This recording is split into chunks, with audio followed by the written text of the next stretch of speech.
Hello, everybody, and welcome to That Wrestling Show, the only podcast where all pro wrestling matters. And I know you guys are a little bit hungover from all the food that you ate yesterday, but we're here today to help you digest not only the food that you ate, but digest the world of professional wrestling because there was a lot on the plate this week. And speaking of a lot on the plate, joining me outside is Fro. How you doing? Because I'm an outgoing reporter today. Yes, you are. You're very outgoing. How's the Black Friday sales right now? Oh, don't even mention it. Okay. Yeah, Well, I saw some clip from the store this morning, and people went cuckoo crazy. they went cuckoo for Cocoa Puffs. Yes. Very good. Anyway, this week we are going to review NXT Takeover War Games. We're going to review the Survivor Series. We're going to go through the PWI Top 100 Female Wrestlers list. And I'm going to read a story today. But before we get into any of that, Fro, we wrapped up Thanksgiving here in the United States yesterday. Yes, happy belated Turkey Day. Yes, thank you. Yes. Which means, well, Christmas is coming around the corner, but it also means here that we are approaching the end of another wrestling year. 2019 is almost done. It is almost in the books. Which means we are getting prepared for award season here on That Wrestling. Ja, det er Frode. We are getting prepared for award season here on That Wrestling Show, which means that the annual That Wrestling Award Show is going to be Ja, det er Frode. around the corner to start off 2020. Now, this has been a very exciting year for professional wrestling, and this year we're going to have all the normal categories, but we're adding one new category, and we're changing a little bit one category. So, to go through real quick what our categories are, we have the Wrestler of the Year. The Women's Wrestler of the Year is going to be changed to the Woman of the Year in professional wrestling. We also have the Tag Team of the Year, the Match of the Year, which I think is going to be very contested this year. Oh, definitely. We'll also have the Best Weekly TV Show of the Year, the Best Major Show of the Year. We also will have the That Person Should Be in the WWE Hall of Fame Award, the Best Commentator. We also have the Hell Has Frozen Over Award for the most shocking moment of the year in wrestling. Plus, we have the most overrated wrestler, the most overrated category, and a new category this year, the most underrated category. So, yeah. And how we're going to do this, I'll start putting up the categories this coming Sunday in our Facebook group, and we'll do it day by day, probably put up 2 categories at a time, and on the day after the final pay-per-view of the year, which would be the TLC pay-per-view, on December the 16th, I will be announcing the nominees in all the categories for those awards, and of course that'll be a part of our season finale week because our season finale is on December the 20th, and that's just a good way to end the year. And I haven't really decided yet when the actual award show will be. It will either be, as soon as I can get my calendar to work here, either the 10th or the 17th.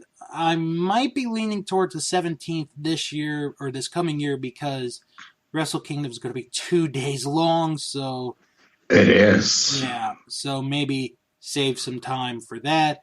And the voting will begin, as always, on the day after Christmas, December the 26th. So, like I said, I'll be putting up the categories 2 a day this coming week in our Facebook group, and you guys can go right ahead and nominate for each of those categories. So, yeah, it's very amazing that the wrestling year is almost to an end, Fro.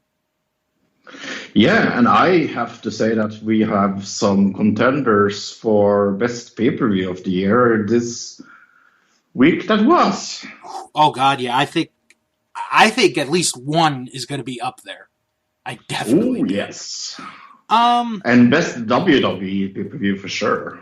well, we don't have a best WWE category. No, but I'm just saying that Right, in the general. best. Yeah.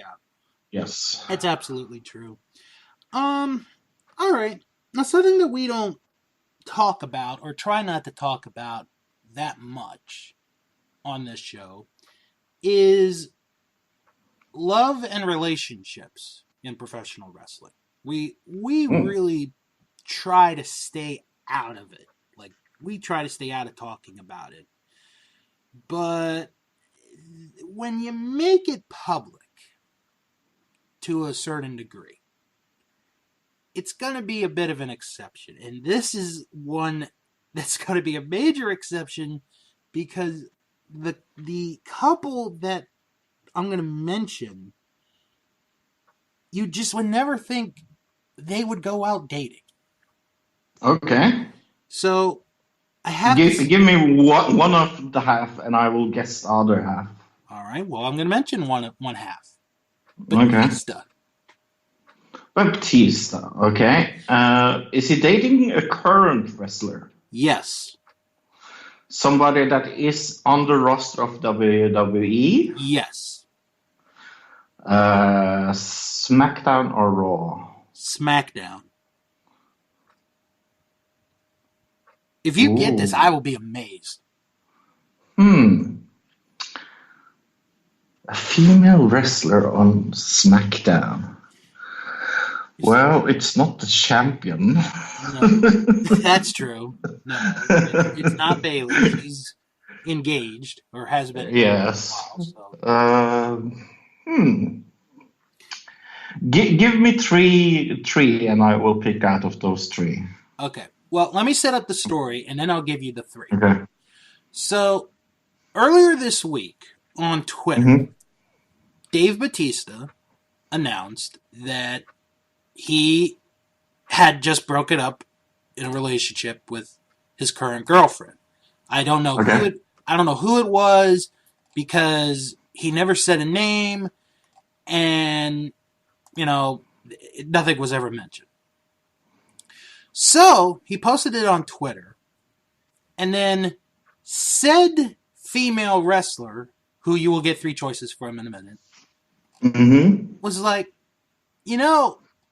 I'd be interested in going out with you on a date. Okay. And they've been doing this, talking back and forth this whole week. And it ends up where they agree on Twitter to go on a date. Now, this woman, who I have not mentioned yet, has said that she thinks that Twitter is the new Tinder. Okay. I could see a point there. Okay. So, of these three, who do you think will be going on a date soon with Dave Batista? Okay. Is it Alexa Bliss, Dana Brooke, or Mandy Rose? Wow. I wouldn't have picked any of them. How funny is that? I will go with Rose. No, it is Dana Brooke. Oh, wow. That's a weird couple. Yeah, it is. For anyone curious to know the age difference?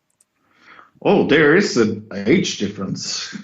Dana Brooke is 33 Mm-hmm. Batista? Baptiste is 78, isn't it? No, Something like that. he's 50. There is, yeah, I think she's 30. What I read was she's 33. Let me confirm. Oh, 31. I'm sorry, she's 31. Ooh, even better. Actually, today's her 31st birthday, so happy birthday, Dana. Oh, hey, happy birthday and happy dating, I guess. Yeah.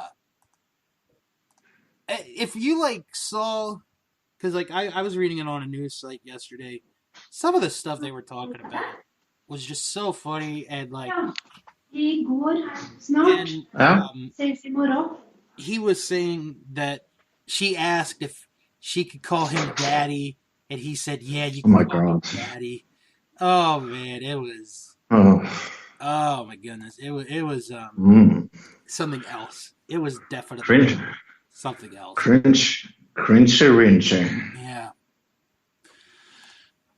For those of you in New York City or Los Angeles and you're looking to do something this weekend that's not shopping related, Mm-hmm. coming out this week and for 1 week only is the documentary on Bruno Sammartino. This is an independent movie. This is not done by WWE. If you're in New York, you could see it at the Cinema Village on 22nd East and 12th Street. And it's going to be running from November 29th through December the 5th. And in Los Angeles, it'll be at the Monica Film Center at 2nd Street, 1332 in Santa Monica from today to Thursday as well.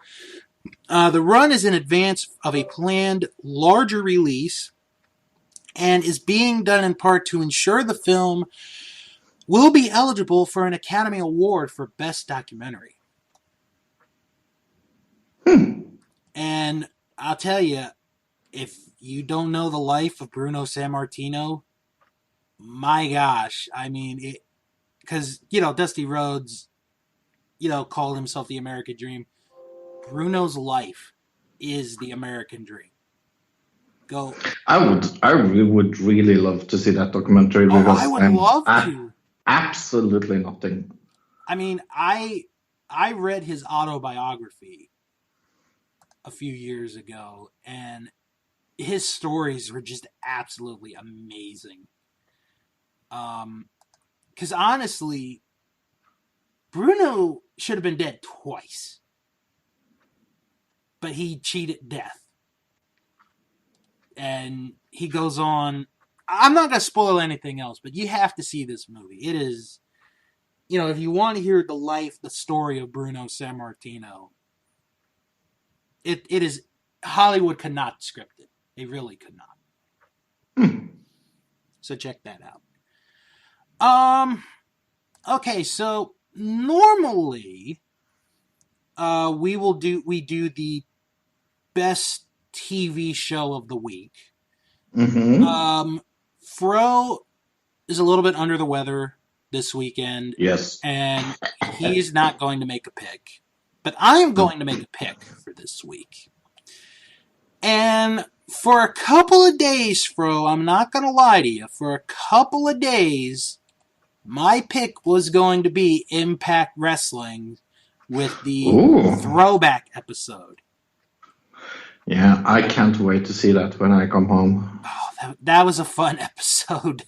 That was a fun episode. However, last night, I watched a show that we may have mentioned only once or twice because of the TV, schedule, what the shows are going to be on the certain days.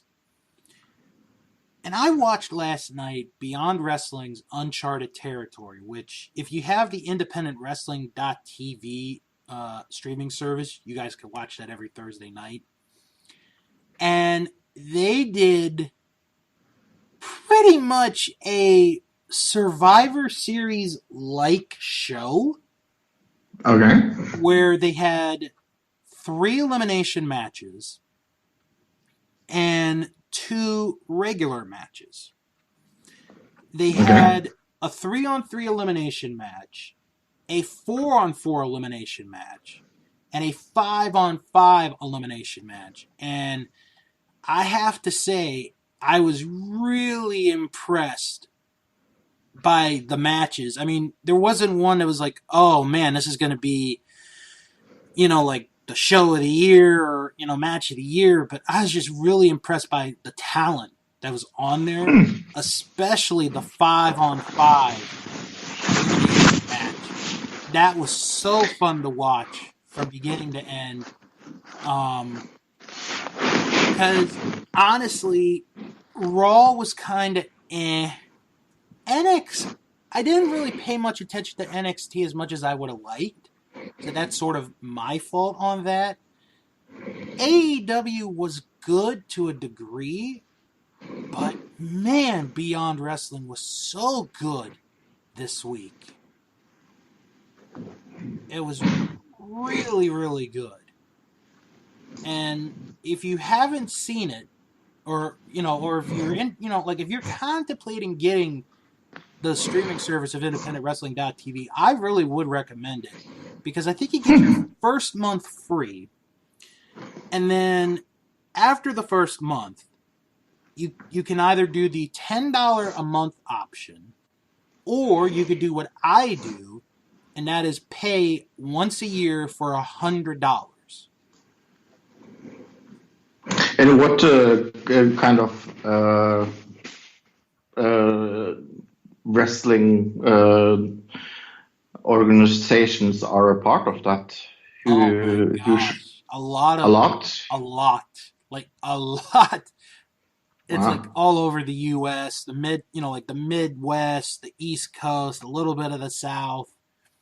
Um, yeah, it's a lot there. Plus, they have old footage of like older shows from like the last 15 plus years. It's really worth going out here if you guys are interested. I'm not going to force you guys to say, hey, if you don't get this, leave. But it's worth checking out. Nice. Yeah.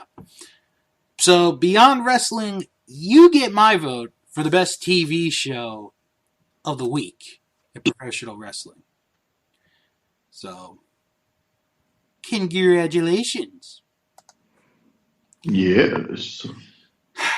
All right, let's get into some serious news here. Mauro Ranallo was not at the Survivor Series Sunday night. No. The TV version of why he wasn't there is because he lost his voice after the previous night, which we'll talk about in a little bit. For those who don't know, and we brought this topic up a lot here, he suffers from bipolar disorder. Mm-hmm. Corey Graves, the night before, put out a tweet saying how there are two other commentators on the show besides Mauro.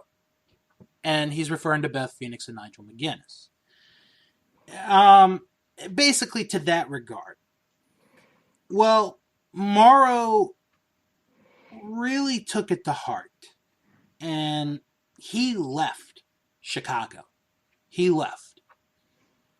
And like it got serious. Like to the point where Frank Shamrock, who is one of Mauro Ranallo's best friends, came back on Twitter, and he said to Corey, if I see you face to face, I'll knock you out. And there was a whole Twitter campaign of hashtag F Corey Graves. And then on Wednesday on his podcast, which I don't listen to because it's under the WWE propaganda, because WWE is trying to take over podcasting, he apologized. I think the apology was good. I think it may have been a little too late, though. If you've never seen the documentary Bipolar Rock and Roller, which we have all recommended that you guys watch, It's really, really good. it is. Morrow is an advocate, of people with bipolar disorder and supporting those and looking for help in general when you're feeling down. He was not at NXT this week. I did read, though, he will be there next week. So that's good to hear. And you really don't want to hear anything bad happen to announcers because the announcers are just as part of the show as the wrestlers are and the referees are. And Morrow, to me, is the best commentator going today. So, hopefully, Morrow, you get better. And can't wait to hear your golden voice next week on NXT. Mm-hmm. So, all right, one more piece of news, and then I'm going to let you pick where we go, Fro. You remember the night of All Out, where Chris Jericho became the first and youngest AEW World Champion in history. He said something that ended up becoming very famous. That's still famous to this day. When you have a drink, you have a little bit of the bubbly. You remember that? Well, No. oh, you don't remember him saying that? No. Oh, well, guess what, Fro? He's coming out with his own wine. Ooh. This was announced during AEW this week. And the name of the wine, are you ready for it? Yeah. Little bit of the bubbly.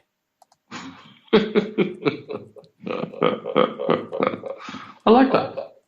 And I actually did look it up during the show. I actually was able to check it out before the site crashed, which is amazing. So you could pre-order right now to have your very own little bit of the bubbly for 2 bottles. And this is wine, by the way.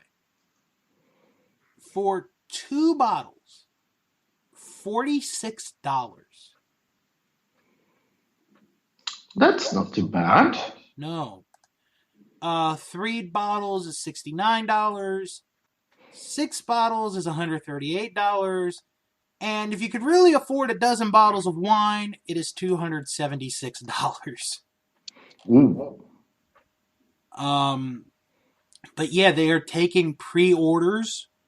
It will start to ship in the second week of December. And they also have a quarterly wine club, a monthly wine club. They even have a coffee club, Fro, for those, for people like you who drink. Yes. Me love me some coffee in the morning. Oh, maybe we should get you in the coffee club. Mm-hmm. Let's see, how much would that be? I'm looking at it. Chris Jericho coffee. Yeah, that sounds. Yeah, maybe he will put me on his list then. Yeah, you might make the list. Mm-hmm. And I'm not really a wine person. I don't really drink. But this is Right. If you're curious, folks, this is 100% ultra premium American sparkling wine. Oh, it's even sparkling, so it's more like champagne. Mm-hmm. Nice. I might buy a bottle or 2. Yeah, why not? I might, and I don't drink. I really don't drink. Fro can tell you this. Just to have it and say that you have. Say I've had it. Yeah. So, yeah, the pre-orders are still going. And you have until the second week, and then that's when they start shipping out the bubbly. Bubbly. The bubbly. All right, Fro. I'm going to give you the choice here. Because I sort of want to break this down a little bit. Do you want to go through first the list, or do you want to hear the story? Let's do the list. All right. So this is Pro Wrestling Illustrated's 2019 top 100 female wrestlers. Whoop, almost lost my notes. In the world, according to Pro Wrestling Insider or Pro Wrestling. And I have guessed Becky Lynch as number one before. Yes. At the end of last week's show. Yes. And what we like to do is Fro and I, we like to guess how many of these, because we also do it with the PWI 500. Yes. Fro knows by name. Out of 100. Out of 100. Ooh. I am going to guess it's going to be a little less. Because there's a lot of... I'm going to guess it's not as many in WWE, so I'm going to say 40. That's actually the exact number that I had in mind. Yeah. Is 40. 40. That may be the first time we've ever agreed on a number. Yes. And you guys can play along too if you want. To see if you know any of these ladies. I think Fro's going to know a good amount here.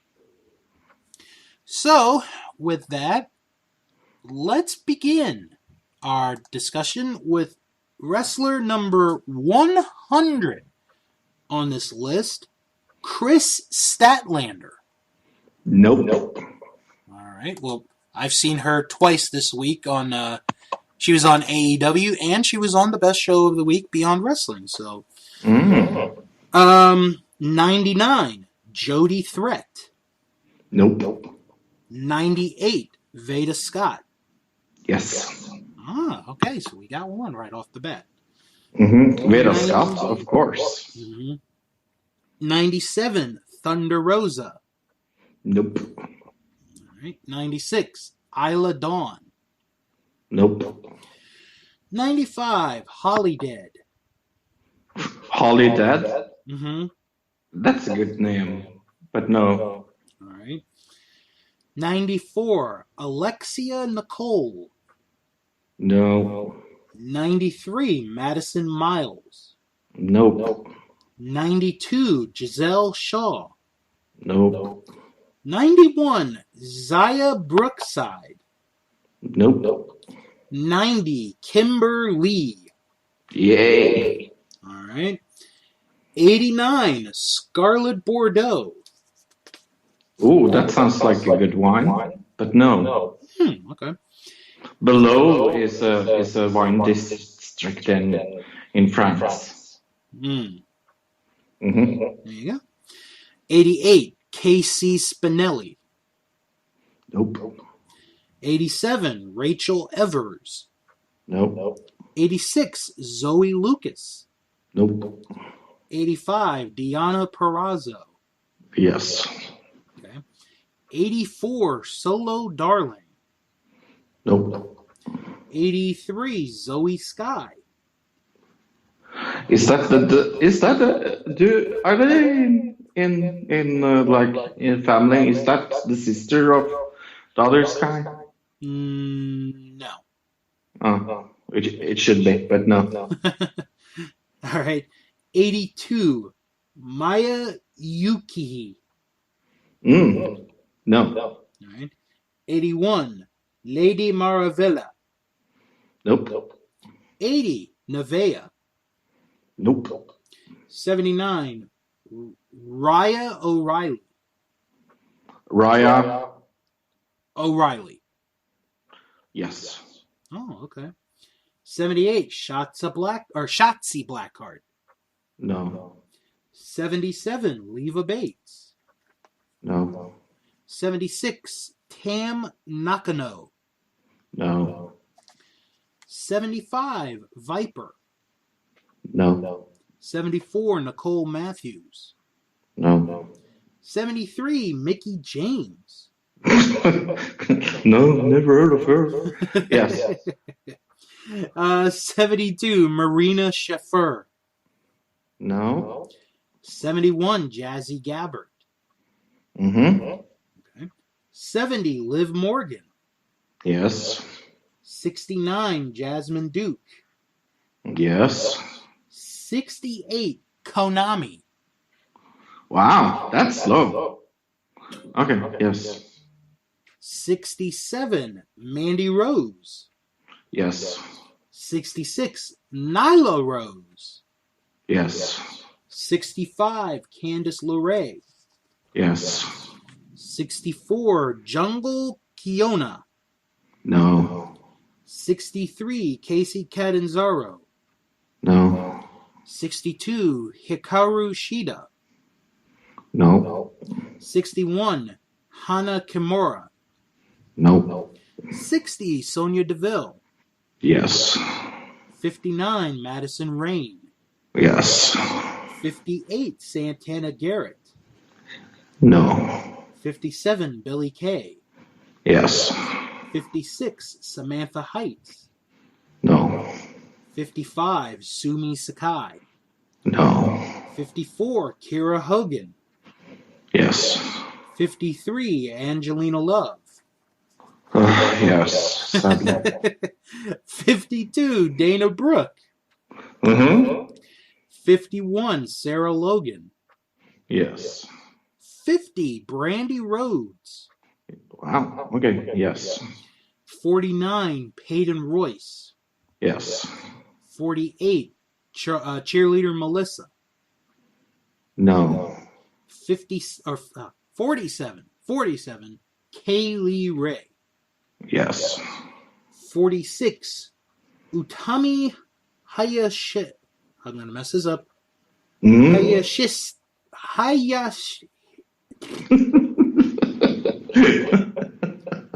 Hayashishita.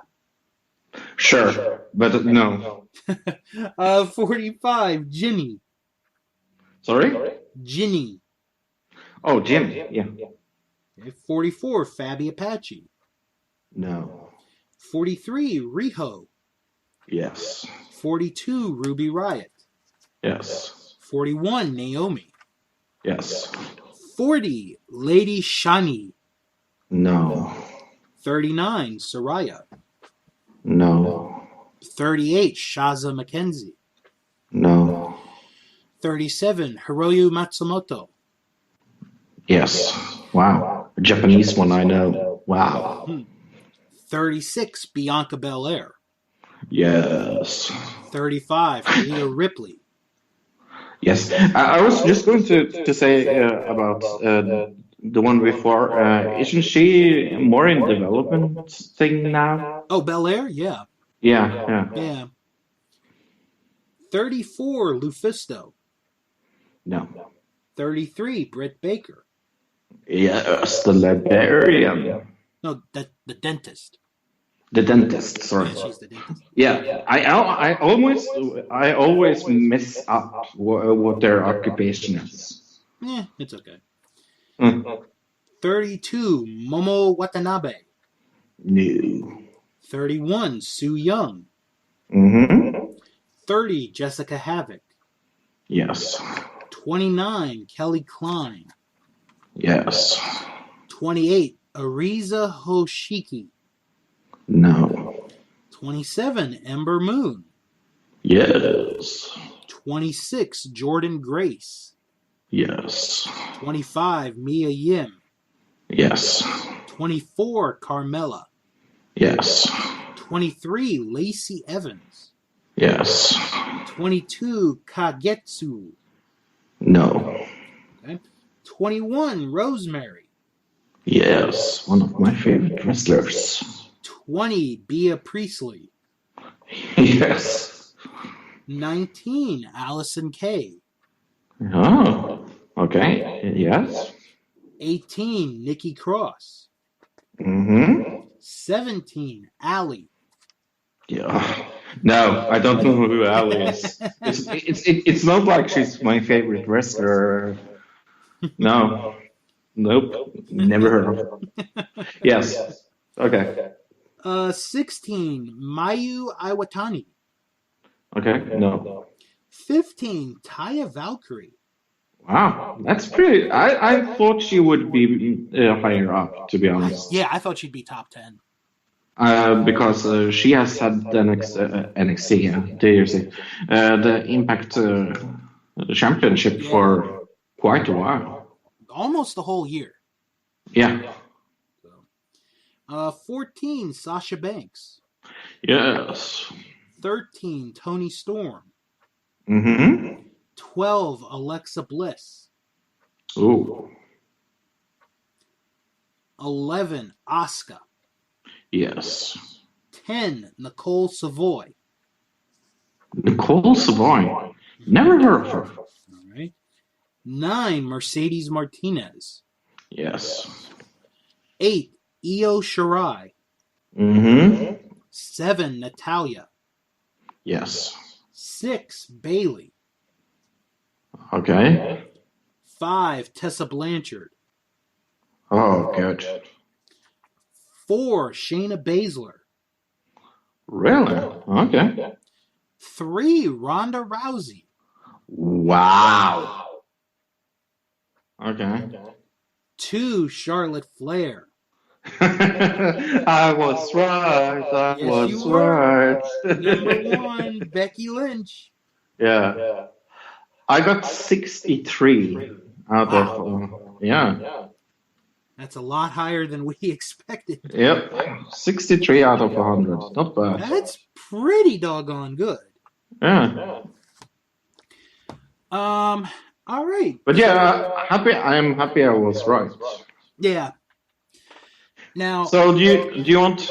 Yes. Come on. Oh no. Well, I was going to mention in the latest edition of Pro Wrestling Illustrated magazine, you can also fill out your ballot for their year-end award and also their decade awards.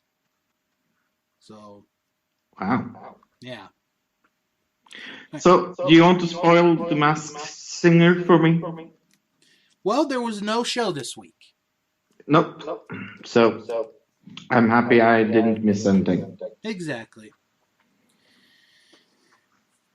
So, yeah, you didn't really miss anything. It was a repeat this week, so they'll be back next week. All right. Well, there were no repeats for NXT Takeover War Games. Ooh, la la. The first time I downloaded the pre-show to watch it, because Bill said, "Oh, you should watch the pre-show." Yeah, I figured it was worth at least a watch. Oh, definitely.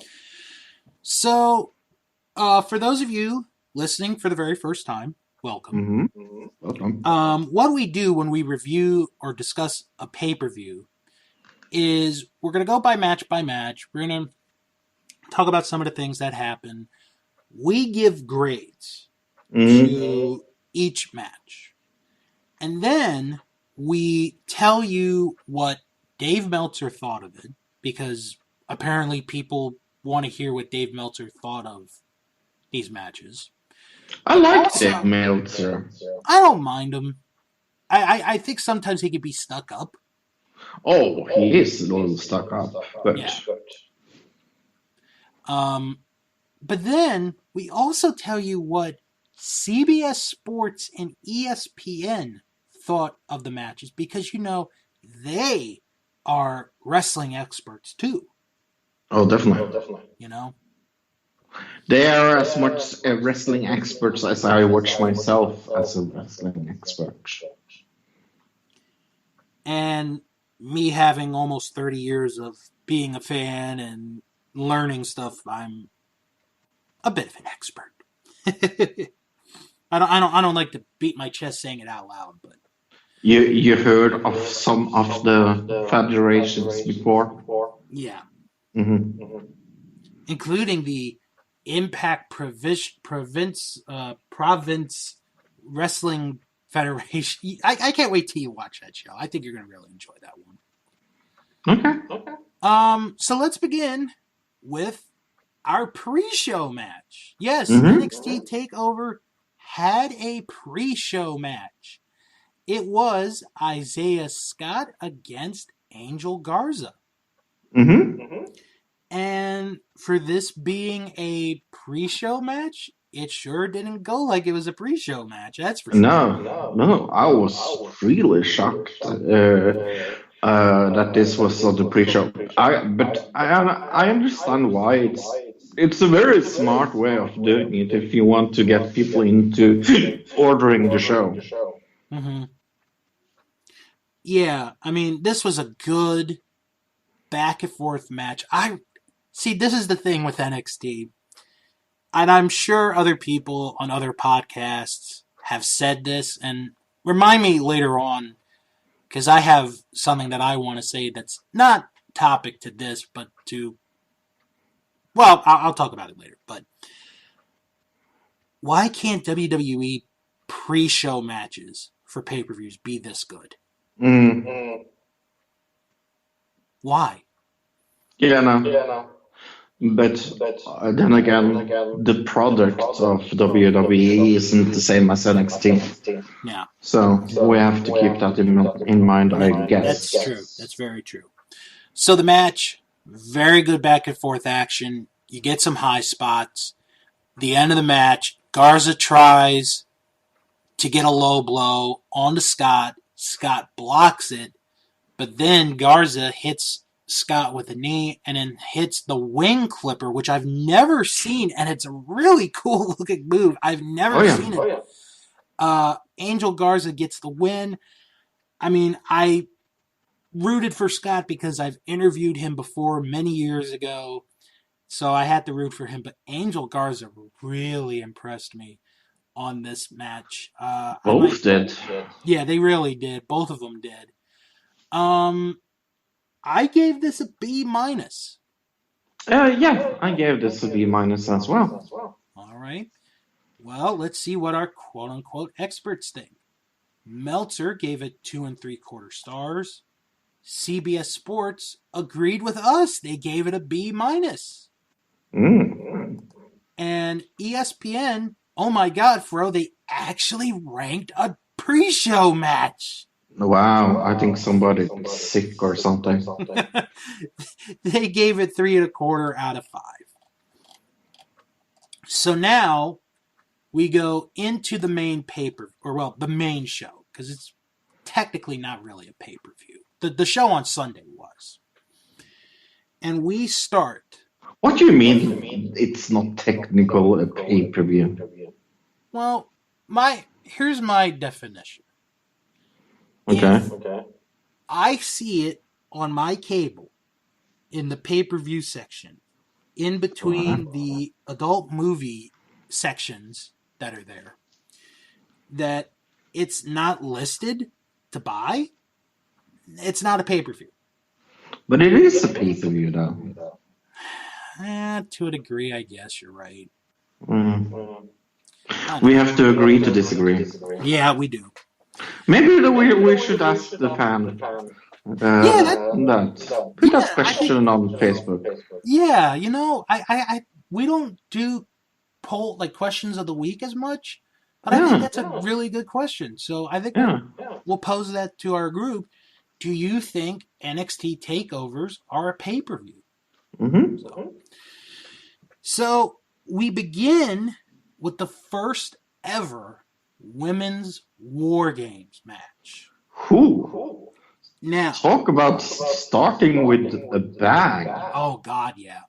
Now, before we get into the match, during the pre-show, we find out Mia Yim was attacked backstage by somebody.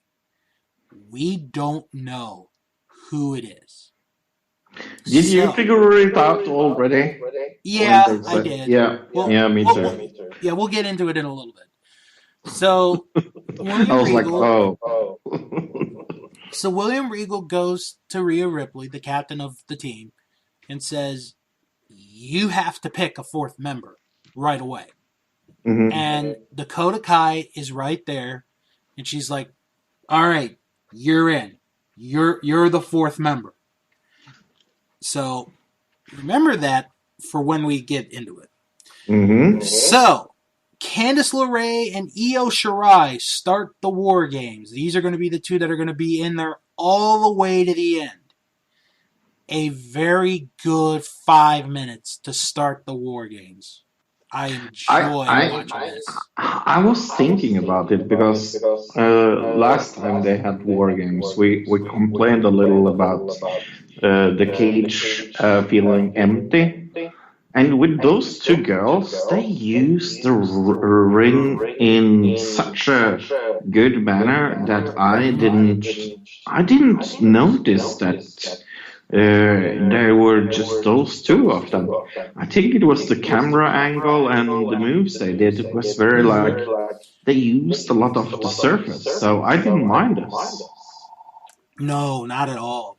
So, pardon me. Team Baszler won the one person or the one woman advantage for the Hmm. War Games. So Bianca Belair is the next person to go in for Team Baszler. So we get a 2-on-1 for a few minutes. And then Rhea Ripley comes in and she starts getting the weapons. Hmm. She gets a bunch of trash cans, she gets kendo sticks, she gets chairs. The fans are chanting for the table, which we don't get. So they go at it for a few minutes. Then Kaylee Ray comes out and she's running down. She gets more chairs. Then she sees the table. She's starting to pull it out and then drops it and just enters the cage, which I thought was a really good spot there. Yeah, yeah, it was very like conducted in a very smart way. Mm-hmm. And then this is where the match gets really interesting. Hmm. Dakota Kai is the next person to come out to go into the War Games. She starts to make her move. She then turns around and attacks Tegan Knox in the little cage that they are in waiting to get into the War Games. She beats the crap out of Tegan Knox and she slams the door on her injured knee repeatedly over and over and over again. And the referees are trying to break it up. William Regal gets in to get involved, and Kai pushes William Regal, which gets a big, like, ooh, Yeah, it was very, very, and I loved the smile on the champion. She was smiling when this was going on because she was the last one in the cage for the other team. So Mhm. she was smiling and grinning and like she knew what was going on. So now we have a problem. Ripley's team, who had already lost a member before the show, loses another member during the match. Hmm. And then Shayna Baszler comes out. She's got the biggest grin on her face. She was so happy. Mm-hmm.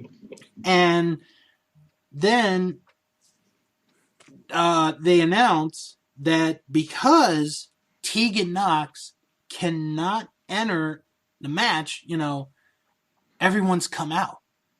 So we are in a 4-on-2 situation. Hmm. And I'm thinking to myself, okay, somebody's got to come out. Hmm. I'm just thinking, you know, so it is a 4-on-2 beatdown for a good while. And they're trying to beat Ripley, they're trying to beat LeRae. They just can't do it. But then comes the moment that changes the outcome of the match. Io Shirai climbs to the top of the cage. She gets into position. She hits a picture-perfect moonsault. It is maybe the most beautiful moonsault I have ever seen in my entire life. It was incredible. Yeah. But she hits it on her own partner by accident. Then, and this is on one side of the ring. Then, on the other side of the ring, Shayna Baszler has Rhea Ripley handcuffed to one hand. Mm-hmm. The other handcuff is free. So she's trying to choke Ripley out to win the match. Mm-hmm. But Ripley is trying to get a hand. She's trying to find a hand. She grabs a hand and she puts the other handcuff on Baszler. Just perfect. It was just perfectly done. And the way this match went was just like the thinking of that. It's so smart. It's so incredibly intelligent way of telling a story. What a way to book this. Yeah. Because Ripley hits the riptide onto a set of chairs. And Ripley and LeRae win the match. Mm-hmm. After losing 2 members of a team and then being betrayed by a third member. The underdog of underdog stories. I freaking love this match. I'm going to say it outright. I gave this match an A+. Originally, I gave this a B+. Oh, wow. But, hold on. Ooh. I'm not done yet. Hold on. However, the more I thought about it, the more I was like, damn, that was an unbelievable match. So, I'm going to give it an A-. It's at least an A-. It could be an A. I don't know. I just really enjoyed the heck out of this match. Was this match topped? We'll have to see a little later on. No, I'm actually going to say something semi-controversial. It's not the best match of the night. It's very close, though. Oh, it's extremely close, but it's still not. Very close. Very close. Meltzer gave this 4.25 stars. Mm-hmm. CBS Sports gave it an A. ESPN gave it 4.75 out of 5. Mm-hmm.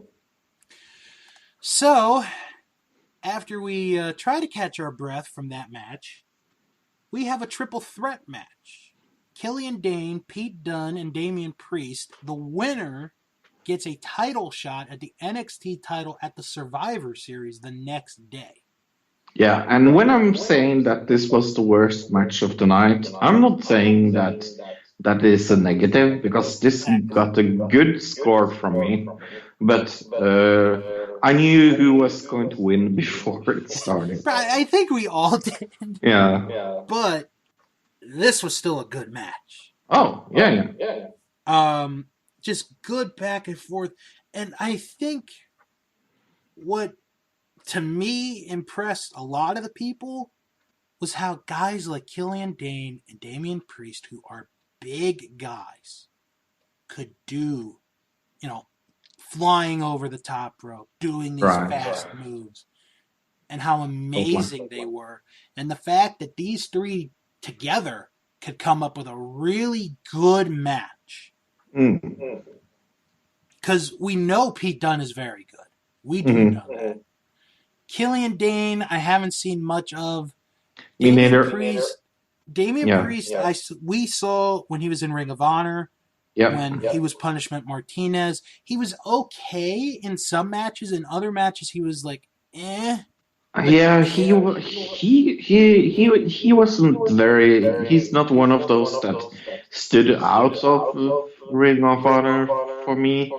Right. So I was really surprised that they took him in NXT, but I think they did something very smart with bringing him in because he has more charisma now than he has ever had in Ring of Mm-hmm. Honor. This was just a really good match. Pete Dunne ended up getting the win. I gave this a B. Yeah, I gave this a B minus. All right. Meltzer gave this 3.5 stars. CBS Sports gave it a B. ESPN gave it 4.5 out of 5. Wow, that's That's a pretty high. high score. Yeah. So after that, we have Finn Balor against Matt Riddle. Mm. Wow, was this a good match?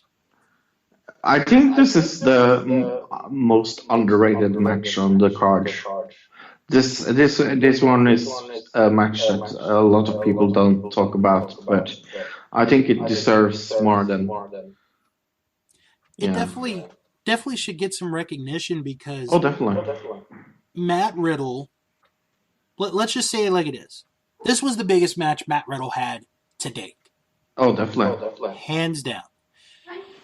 This is Finn Balor's Give me two first. seconds. Okay. Hi. This is, Hi. as Fro's talking, Litt, Frode. Hi. this is Finn Balor's first match since Ja, det òg. SummerSlam.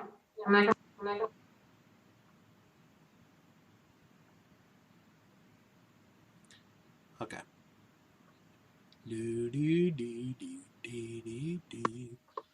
Ja. All right. Hospital. Yeah.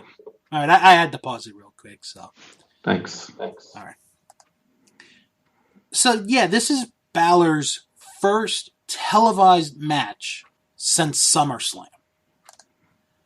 And these two pull off a really good match. It's a match where if you're a fan of good based wrestling, that's what you got out of this match. But you also got a little bit of high flying. But all in all, this was just done really, really well. I gave this a B. This was the higher of my Bs from this and the triple threat. Oh, definitely. This was a B for me as well. All right. Meltzer gave this 4 stars. Mm-hmm. CBS Sports gave it a B plus. ESPN, not too kind to this match, gave it 3.25 out of 5. Ooh. Yeah. So now we go to the main event. The men's War Games match. So it is Undisputed Era against Tommaso Ciampa, Keith Lee, Dominik Dijakovic, and a mystery partner.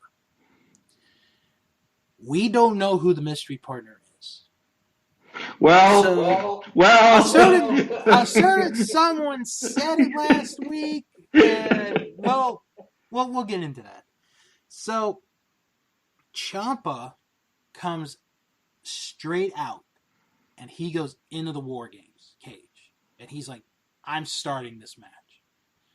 And Roderick Strong is going to start the match. So it's Strong and Ciampa for 5 minutes, and this is really good action for 5 minutes. Then Kyle O'Reilly comes in. It's a 2-on-1 beatdown. Then Dominik Dijakovic comes in to even the odds. So we're at 2-2. Bobby Fish comes in next. It's 3-on-2. They get the advantage back. Then Keith Lee comes in. And Keith Lee, who little did we know was going to have the biggest night of his life the next night, puts in a really good performance. Then Adam Cole comes out. Adam Cole starts getting tables. After the fans were denied in the Women's War Games match of getting tables, he brings the tables out. And he even sets one up adjacent to the door. So there's about 5 or 6 tables already set up with one outside. Ciampa comes out and he puts Cole through the table on the outside. Now, something that they said, which I never really thought about, but is true. There's a rule in this War Games that WWE does where if you leave the cage, you forfeit the match for your team. That doesn't happen until everyone is in. So not everyone was in yet. So Ciampa could do that. It was okay. So now we get the countdown for the last member. And at first, no one comes out. And it's like, they fooled us. You know, they never had a 4th member, blah, blah, blah. And then you hear the guitar riffs. And Kevin Owens comes out to this huge ovation. And he is the 4th member of the team. When he came out, did you think, I should have listened to Fro? No, I was more thinking of, oh my God, Fro actually got something right for once. No. That's not how we're supposed to say it. I always get things right. It's just that, yeah. No, I'm not going to lie. I was super surprised, but I must admit, I was a little gloating sitting there and watching. I don't blame you. Yeah. I don't blame you. I was like, yes, Kevin Owens. So once he enters, this is where the fun really begins. It's just a Donnybrook brawl, Pier 6 fight. Everything gets used. Adam Cole hits a Panama Sunrise on the metal part that separates the 2 rings, which was unbelievable. Mm-hmm. And then we get to the end. The ending is incredible. So Roderick Strong goes through a table. Kyle O'Reilly goes through a table. Bobby Fish goes through a table. Adam Cole and Tommaso Ciampa are at the top of the cage. They're at the top corner of the cage. Tommaso Ciampa hits an air raid crash from the very top of the cage. It must have been 20 feet from there through 2 tables. Mm-hmm. Pins Adam Cole. Team Ciampa wins the War Games. In the most barbaric ending you could think of. It was one of the best matches I've seen this year. And then... go ahead. I'm sorry. No, come on. Okay. Then, and I want to point this out because I don't know if you caught this, Fro. They mention Adam Cole's girlfriend, Britt Baker, is at ringside. They even show her. Oh, yeah. Mention her. And I think that was an honest mistake. I really do. Really? Why? I really do. Come on. What are the odds? What are the odds that Britt Baker is going to be at her boyfriend's show while she's working for the rival company and gets caught on camera?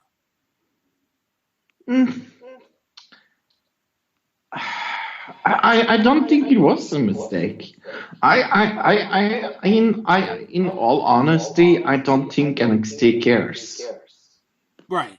That's the big thing right there. I don't think they care. Right.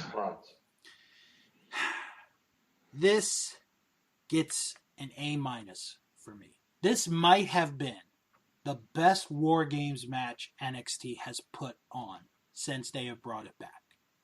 Well, I'm going to do Fro-ism and give this A plus plus plus. Oh, you broke your own system. Hmm. Yeah, no, I I just love this match. I Match gave this of the night. I gave this an A minus. It was Hmm. so good. Meltzer gave this 4.5 stars. CBS Sports gave it an A minus. ESPN gave it 4.75 out of 5. Now, this is my favorite part of when we do the reviews. Mm. We asked our Facebook group what they thought of the show. What grade would you give the show?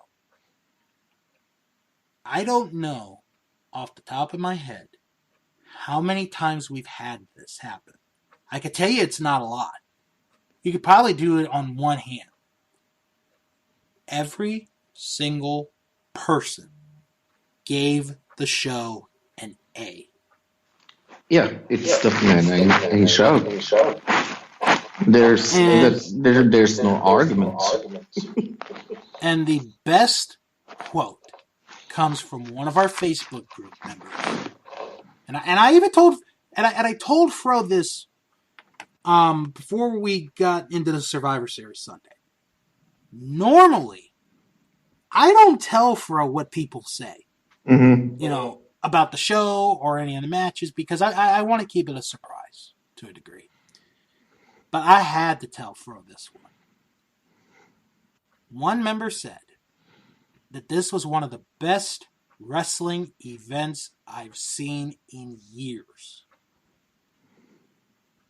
That is some pretty high praise. Hmm. You can't get any better than that comment. There was not one bad match on the show. Not one. No, I totally agree. Favorite match from this show? It was only 2 matches that got any votes, but most people went with the women's War Games as the best match.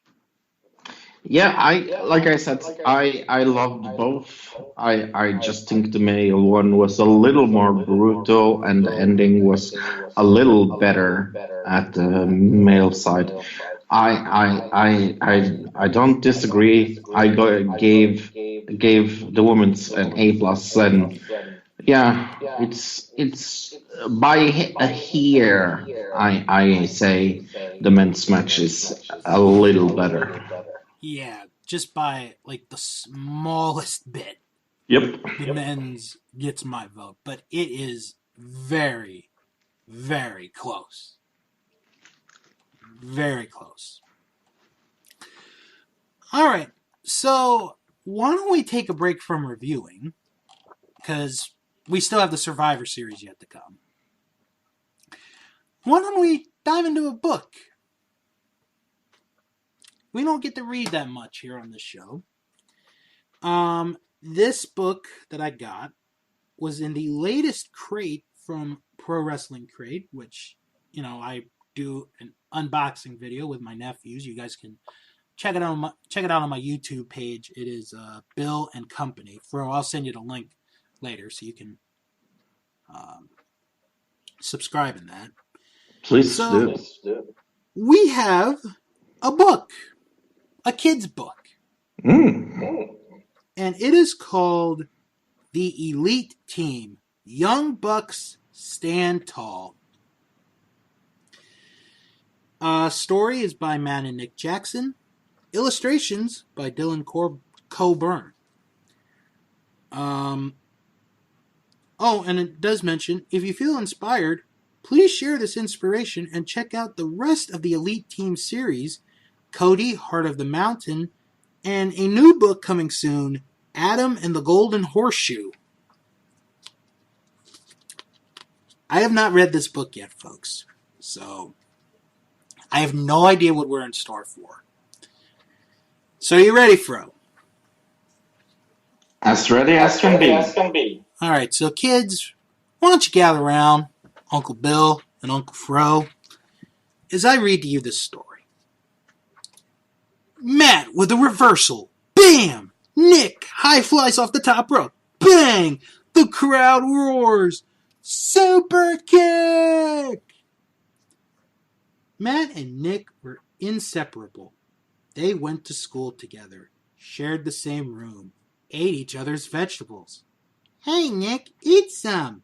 And even finished each other's sentences. Peas! But by age 8, there was a problem. Matt and Nick were tiny. Despite their size, they formed a secret club with their friends. They called it the Elite Team. Every day they worked on their wrestling moves until one day at school, Matt, Nick, and the Elite Team were practicing during recess. Marty sang, "I want to be a pop star." Adam lassoed, "I want to be a cowboy." Cody, of course, wanted to be the president. And Kenny, a janitor. Snooping nearby, Jimmy just crossed his arms and rolled his eyes. The tag team proudly stood up and declared at the same time, "We want to be wrestlers." Jimmy rolled over laughing. "The Tiny Brothers? That's funny. You guys are too small to be wrestlers." As Jimmy got up from the ground, Matt and Nick looked up. Way up. They quickly turned for help, but saw their friends Cody, Marty, Kenny, and Adam standing by in silence. Matt and Nick felt defeated. What were their friends doing taking Jimmy's side? For the first time, they realized they were small. And for the first time, they felt small. Sad, they raced home together, flung the door open together, and flopped on the rug together. They had to figure out a way to get big. For dinner, they piled their plates extra tall with broccoli and spinach. Really? Kids piling up their plates on broccoli and spinach? Come on now. Sorry. But that night, they hadn't grown an inch. The next day, they desperately pulled and pulled at their arms and legs. Still, not an inch. Matt and Nick made every attempt to grow without any success. Finally, during bedtime prayers, they asked to be bigger. Back at school, Matt and Nick still felt small. At recess, they dodged their wrestling practice and skipped the Elite Team Club meeting. They even stopped wearing matching gear. They continued to mope around the house until their dad surprised them with wrestling tickets for the big event. I'm trying to be serious with this book, but damn. All right. I'm very happy that I muted myself under this story. He wrapped their matching zebra headbands through their hair as they reluctantly made signs. Then he dragged them to the arena. Oh, come on, you know. Matt heard the crowd's cheers. Nick saw the fans' signs. The lights faded, the music came on. The crowd roared for the first wrestlers he approached the ring. They lifted their faces and couldn't believe their eyes. He's so tiny! Matt and Nick watched in amazement as the wrestler, Samson the Spectacular, darted, flipped, and rolled around the ring. 1, 2, 3, counted the ref. In victory, the tiny wrestler stepped through the ropes and took off his winning tassels. He held one out to Nick and the other out to Matt. When I was a young buck like you, boys, I was the smallest kid in class. But if you have a big heart, you can be elite at anything. Their prayers were answered. Matt and Nick felt bigger from their experience at the wrestling match. They were determined to make a comeback. They called an emergency Elite Team Club meeting for recess the next day. The Elites were excited to hear their voices again. I'm sorry to disturb you, but is the whole thing to promote all elite wrestling? I have no idea. This is so absurdly strange, this story. We have a few more pages. We're almost done. Okay. Matt and Nick raced across the playground wearing their new tassels. They flew into the meeting with a double super kick. We have decided we will be wrestlers. Jimmy puffed up his chest and looked them square in the eye. You little runts would get eaten alive in the ring. Matt and Nick stood tall. The elite team realized their friends, the Young Bucks, needed them. Marty stood up in defense. Adam followed. Cody stood up and cheered. Matt's faster than the fastest cheetah. Kenny chimed in. And Nick can fly higher than a hawk. With the elites behind them, the tag team pushed back. With a big heart, we can be elite at anything. As Jimmy looked at the whole elite team, he slowly backed down. Small in stature but big on heart, their moves were the talk of the class. The Young Bucks were reborn. The Young Bucks made it their mission to help others stand up to all the Jimmies out there. The elite team united a movement from playground to playground to take a stand and tassel up. The Young Bucks inspired the next generation of upstanders. Stand tall. The end. Yeah, if that book doesn't get a nomination for a book award, I will be super surprised. Oh, and we have a note from the Young Bucks. Your actions shape not only your future, but the future of others. Your behavior towards classmates can either help build up their confidence or bring their confidence down. Reflect on each other's qualities and highlight the strengths. If you find yourself in a situation where you're putting someone down or watching someone being put down, we hope you can find the courage to stand tall and take action. Each of you has the power to make a difference in your own life and in someone else's life. Be that light in our world. Remember that when you have big hearts, you can be elite at anything. Stand tall.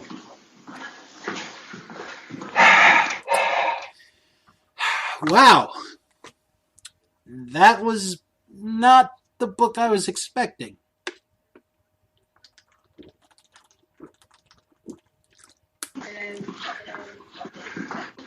That sure was the story. I think I might need one of your nurses. Alright, so, get to serious topic here. After Takeover, on Sunday we had the Survivor Series. Yeah. This was Raw, SmackDown, NXT to see which brand was the superior brand. So, let's get into it. We have three pre-show matches. Yeah. Two of which we didn't even know until the day of the show. So we begin with a tag team battle royal. Basically, when one member of a team is eliminated, the team is eliminated. So here are the contestants for the match. We had Carl Anderson and Luke Gallows, The Revival, The Forgotten Sons, The Street Profits, Dolph Ziggler and Robert Roode, Zack Ryder and Kurt Hawkins, Breezango, Lindsay Dorado and Gran Metalik, Marcel Barthel and Fabian Aichner, and Heavy Machinery. Yeah, I missed Brisango. This, I hate to say it, this was your average battle royal. Yeah, worst match of the night. Unfortunately, Yeah. basically the best way Fro and I could put it is they made a match so these guys could get paid. It was a totally okay match for absolutely. I'm not saying it was a terrible match, but it was an average match. It was okay. Came down to Ziggler and Roode and the Street Profits. Montez Ford got thrown out of the ring. Ziggler and Roode get the win to start off the night. So Team SmackDown first on the board, Fro. I gave this a D. Yeah, I gave it D as well. Not saying it was bad. It was it was there. It was there. Meltzer gave this 1.5 stars. CBS Sports, much kinder, gave it a C. And, oh my gosh, ESPN didn't rate this match. No, what a shock. I know, right? What a surprise. So our next match, in easily the most predictable match of the night, the Cruiserweight Championship was on the line. Akira Tozawa and Kalisto faced champion Lio Rush. Yeah, and I said I remember what I said too. They're not going to take that title away from NXT. So, so this was a very easy pick. The only thing that I really got from this match was how many times Kalisto went to Tozawa and was like, "What are you doing? What are you doing?" Yeah. It's a triple threat match. He can do whatever he wants. Lio Rush gets the win in the match. This was another decent match. It was better than the Battle Royal. I gave this a C. I gave it a C minus. All right. Meltzer gave it 2.5 stars. CBS Sports gave it a B. And ESPN didn't rate this match. What a surprise. I'm a little shocked that they are like, okay, we're going to rate the pre-show for NXT Takeover, but not this. Oh, yeah, we don't give a crap about, the pre-show for Survivor Series. And then our third and final... Oh, by the way, NXT now on the board. Our third and final pre-show match is... Wait a minute. Is this right? The Tag Team Champion Triple Threat match? Yeah. But this was promoted on the main show. I know. And as I said to Fro while watching this, let's look at where Kofi Kingston has gone. He has gone from being in one of the big matches of WrestleMania this year to the semi-main event of SummerSlam. Or, well, not really semi, but in the last 3 matches of SummerSlam. To the pre-show match of the Survivor Series. Yeah, I know. It's sad. So anyway, it's New Day, Viking Raiders, Bobby Fish, and Kyle O'Reilly. They did a good job with the talent that they had. Yeah, but here's the thing. Like, we knew that SmackDown had won one match. We knew that NXT had one match. Now it was super predictable who was going to win. Yeah, it was. good spots here and there. Viking Raiders beat O'Reilly and Fish. They pinned them. Viking Raiders get the win to even it up at 1 apiece. Oh, what a shock that they went I into know. the main pay-per-view with one match each. That is so shocking for me, said nobody. Good match. I gave it a C plus. Yeah, sure. Meltzer gave this 3 stars. CBS Sports gave it a B. And what? ESPN rated a pre-show match? They did. They gave this match 3.25 out of 5. Why? Now, Fro, truly, Monday Night Raw is going to win another match during the Survivor Series. They're on a roll right now. I mean, they have to, don't they? You would think. Oh, wait. Wait. Well, we'll wait and see. So, we start the Survivor Series with the traditional women's Survivor Series elimination match. The teams, Team SmackDown, Carmella, Sasha Banks, Dana Brooke, Nikki Cross, and Lacey Evans. Team Raw, Charlotte Flair, Natalya, Asuka, Kairi Sane, and Sarah Logan. And Team NXT, which we did not know the members of until after NXT Takeover, Rhea Ripley, Io Shirai, Bianca Belair, Toni Storm, and Candice LeRae. That's a pretty good team right there.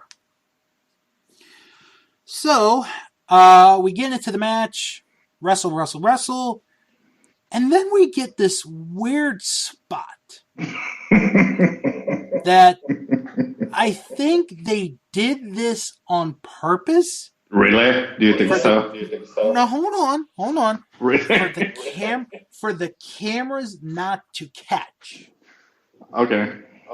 That I meant on purpose. Okay, because the other thing was definitely not on purpose. Right. Io Shirai and Candice LeRae are both down on the floor, injured. And the rest of the NXT team is checking on them. The medics are checking on them. Meanwhile, Raw and SmackDown are being a bunch of jerks going. So, Io and Candice get taken to the back. Remember that. So then we go on for a little bit, and we're gonna go into the order of eliminations here. Nikki Cross is eliminated by Bianca Belair, which is a big shock that Belair, eliminates Nikki Cross. Then Belair eliminates Sarah Logan. So, whoa, hold on here. Belair's on a roll. She was a big part of War Games. She's got the first 2 eliminations here. Then Carmella gets eliminated by Charlotte Flair. So now we're at 3 for SmackDown, 3 for NXT, 4 for Raw. Then Sasha Banks eliminates Kairi Sane. So we're now down to 3-3-3. Then Mrs. Dave Batista, Dana Brooke, gets eliminated. And SmackDown is now down to 2 members. Then Charlotte and Asuka get into a fight during the match. And Asuka blows the green mist into Charlotte's face. Asuka leaves the team high and dry. Charlotte then gets pinned by Lacey Evans. So Charlotte is eliminated. Then Lacey Evans is eliminated by Natalya. So now we're at this situation. NXT has 3 members. Raw and SmackDown each have 1 member left. Toni Storm taps out to a Bank statement sharpshooter combo, which looked really nice.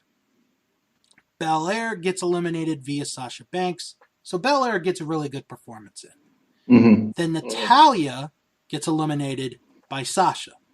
So we're down to one-on-one. Or at least we think we are. Because Io Shirai and Candice LeRae both run back out to the ring. They faked the injury. I love this. This was great. So technically, LeRae and Shirai were never eliminated from the match. They never announced that they were out of the match. And Rhea Ripley scores a pinfall on Sasha Banks. NXT gets the win. Rhea Ripley, Candice LeRae, Io Shirai are the sole survivors of the match. But it was done so good and without any. It came as a shock for me. I liked how this was done. Definitely. Really do. I gave it a B minus. I gave it a B. All right. Meltzer gave this 2 3/4 stars. CBS Sports gave it a B plus. ESPN gave it a 3 out of 5. Now, what you're going to notice during the show in general is whenever Jerry Lawler is on commentary. Oh my gosh. How much he complains. I don't think that man likes anything. Oh my God. It was terrible.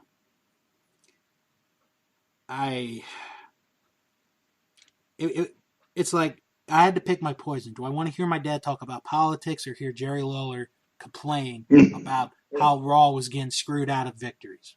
I don't know. Next match, another triple threat match. Shinsuke Nakamura, Roderick Strong, AJ Styles. This was a dream match. It really didn't disappoint for the most part. No. I really enjoyed this match. This was a very well-paced match, done very well. The ending of the match, AJ Styles hits a phenomenal forearm onto Nakamura, but Roderick Strong comes in and steals a pin and beats Nakamura. Oh my God, this was so well done. I mean, I had AJ winning, but I popped when it happened. I was like, oh my God, they stole one. They bloody stole one. No, I totally agree. I gave this a B. I gave this a B plus. I loved the ending. This was a good match to watch. Meltzer gave this 3.5 stars. CBS Sports gave it a B plus. ESPN gave it 3 3/4 out of 5. Next match. Oh my gosh. This match. The NXT title, Pete Dunne and Adam Cole, baby. My God. What a match this is. This match is so good. I mean, and let's think about it real quick, Fro. The night before, Pete Dunne is in a 3-way match. He's in a fight in that one. Adam Cole is in the freaking War Games. And they both come out the next night. And this is an amazing match. I mean, my God, this was so good. There's too many spots to point out here. Adam Dunn. I'm thinking of the baseball player. Adam Cole gets the win with the Panama Sunrise and then the last shot combo to get the win. A fun, amazing match to watch. A minus for me. I think this was A. All right. Meltzer gave it 4 1/4 stars. CBS Sports gave it an A. ESPN gave it 4.5 out of 5. Ooh. So really what I'm noticing throughout this show so far, and I want to see if you're noticing the same thing as I am, is that at the beginning of the night, we gave it a low grade, the first pre-show match. Mm-hmm. But as we go on, each match gets better and better. Oh, definitely. Let's see if this trend continues. Next match, Daniel Bryan challenges Bray Wyatt for the Universal title. Mm. This is another good match. Because you don't have a stupid stipulation. It is a wrestling match. And it is telling a story. Yeah, no, I totally agree. Bray Wyatt takes early control of the match, as he should, because he's the Fiend. Mm-hmm. But Daniel Bryan makes a comeback. And it's really good. Mm-hmm. It's back and forth. And then, just as you think Daniel Bryan is gonna, win it, Bray gives him the mandible claw and pins Daniel Bryan. Bray Wyatt retains the Universal title in a really good match. Mm-hmm. This is an enjoyable show, bro. It is. Yeah. I gave this a B. It's a strong B. Oh. I have to say B plus. Okay, that's fair. We're both close on that one. Meltzer gave it 3.5 stars. CBS Sports gave it a B minus. ESPN gave it 3.5 out of 5. Now we go to the men's Survivor Series elimination match. So at this point, right now, if you're keeping track of the score, NXT is at 3, SmackDown is at 1, Raw is at 1. So if NXT wins this next match, they win the Survivor Series. So Raw and SmackDown cannot afford a loss here. They cannot afford a loss. So let's look at the teams. Team Raw is Seth Rollins, Drew McIntyre, Ricochet, Randy Orton, and Kevin Owens. SmackDown is Roman Reigns, King Corbin, Shorty G, Mustafa Ali, and Braun Strowman. Team NXT, which we did not know the team members of until during the pre-show. And when we saw it, we were both like, oh my God. Tommaso Ciampa, Keith Lee, Matt Riddle, Damian Priest, and Walter. Yeah, when I saw Walter there, I was like, okay, they have it. My God. So we get into the match. We get it starting. And we sort of have a couple of dream matches that we could get. Because Walter is in the ring with Braun Strowman. I know. Oh my God. I never knew I wanted that match, bro. It's so good. Oh my God. But then Walter gets hit with a Claymore kick from Drew McIntyre. Walter is eliminated. And I know people were upset about Walter getting eliminated so early. I can understand that.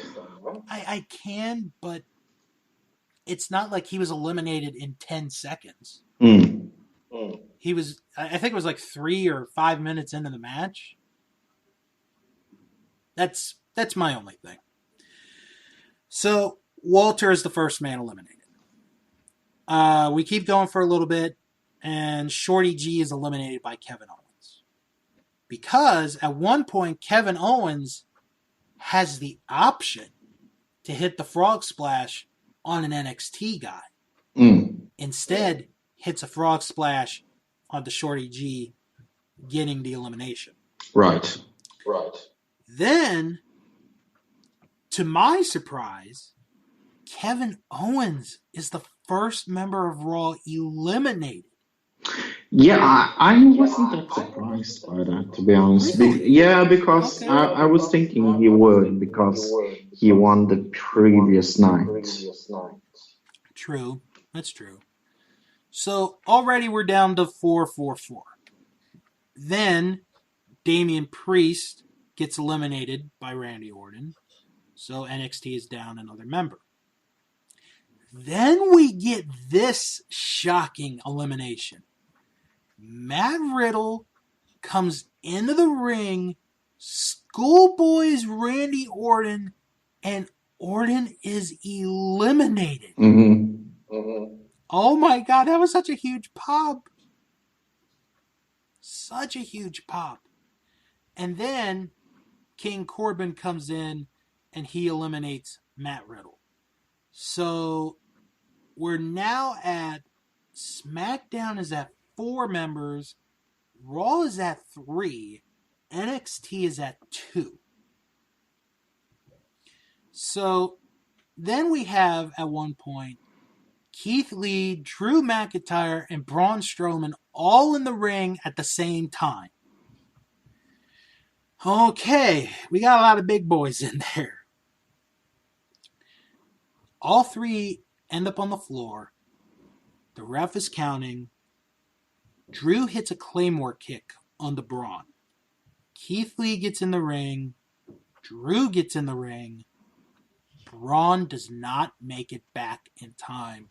Braun Strowman is counted out of the ring. So he's gone. So we're now at 3-3-2. Then Ricochet eventually will get involved in the match.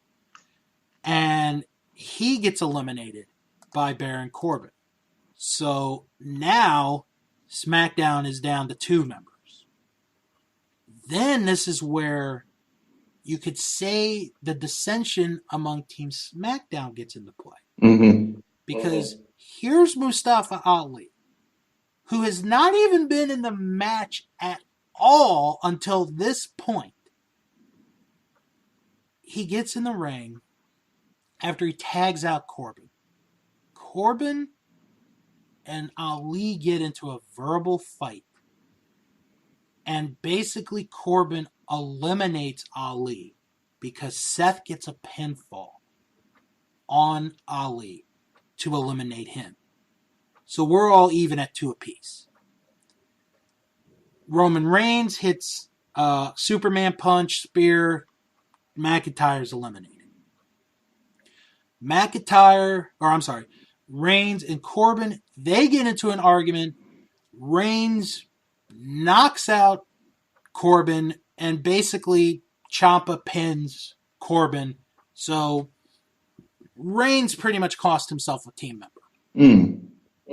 And look at this. NXT again has the number advantage. So the 3 team captains are in the ring. Ciampa eventually gets eliminated. So now we're down to 1-on-1-on-1 match. Rollins is the final member of Raw. Reigns is the final member of SmackDown. Keith freaking Lee is the final member of NXT. How weird is that? And Keith Lee ends up stealing the show. He eliminates Seth Rollins with a beautiful sit-out powerbomb. And it is Reigns and Lee. And these two go at it. It is fun to watch. Lee does everything he can to win. The crowd is behind him thinking, oh my God, he's going to do it. Roman Reigns kicks out of everything. Reigns hits the Superman punch and the spear. Roman Reigns is the sole survivor of the match, but Keith Lee earns the respect of Roman Reigns and every wrestling fan around the world. And this is how impressive Keith Lee's performance was, Fro. After the match, this is what I read. After the match, Keith Lee walks through the back. Vince McMahon gives him a standing ovation, and he hugs him. I think it is safe to say Keith Lee has now made it. Oh, definitely. Fro, I'm not going to lie. This was my match of the night. My match of the night, too. It was amazing. Was amazingly well done from beginning to end. I loved it. I'm even going to go so far as to say this was the match of the entire weekend. It gets an A for me. It definitely is an A+ for me. Meltzer gave it 4.25 stars. CBS Sports gave it an A-. ESPN gave it a 3 out of 5. Way to ruin the love, ESPN. Yeah. So, SmackDown has earned a win. So they're now at 2. Raw, at this point, is eliminated. Yep. They cannot win the Survivor Series. Next match is the WWE title match. No holds barred. Rey Mysterio versus Brock Lesnar. We get a good match. Yeah. Of course, I should apologize for this reason. Hi? Okay, I'm paused.